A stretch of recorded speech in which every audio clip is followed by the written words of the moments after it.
போறோம்னு பாத்தீங்கன்னா வாங்க அப்படியே இந்த பீஸா கடை பக்கத்துல இருக்கு டாமினோஸ் பீஸா. ஐயா அவங்க பீஸா கடைக்கு தானே கூப்பிடுறாங்க, ஏன் இவ்வளவு கூப்பிடுறீங்க? நான் காசு தரேன், தயவு செய்து வாங்கி. நீ என்ன உங்க அப்பா தர காசு?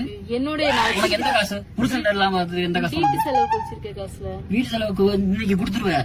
நான் தாராள மாசா கொடுக்கணும், இன்னைக்கு கொடுத்துருவடி. 10 நாள் கழிச்சு எனக்கு கேட்பேன் காசு போடணும். தன்னுடைய பையனுடைய ஆசையை நிறைவேற்ற எவ்வளவு அழகா போராடுறாங்க. என் மகன் கேட்கறேன், எனக்கு வந்து வாங்கி தரேன் அம்மா, வாங்கி தரேன் ஏமாத்திக்கிட்டே இருக்கிறேன். இது என்னங்க அவன் பிளைட்டு காரு பைக்காங்க வாங்கி கேக்குறேன். ஒரு 200 ரூபாய் பீஸா. இன்னைக்கு பீஸா வாங்கி கேட்பேன், நாளைக்கு பிளைட்டு காரு கேட்பாண்டி. தகுதி இல்ல, நம்ம தகுதியை பார்த்து அவனே மாறிக்கிறான். அந்த மெச்சூரிட்டி வந்துடும் அவனுக்கு. நான் எப்படி இல்லையா, என் புருஷன் எப்படியோ அதுக்கு தகுந்த ஒரு யானை வாங்க என்ன புருஷனால முடியும். யானை கட்டுறதுக்கு செயின் சங்கிலி வாங்க முடியாது என் புருஷனுக்குன்னு. ஐயோ எல்லாரு வீட்லயும் இதே நிலைமைதானா?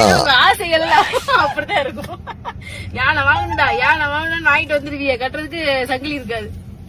சேலைய முடிச்சு கால சேலையால கட்ட முடியாத உலகத்துல எதுவுமே இல்லடி. ஐயா சொன்னதுன்னு சொன்னீங்க, 1000ல் 100ல் ஒரு வார்த்தை சரியா சொன்னீங்க ஐயா.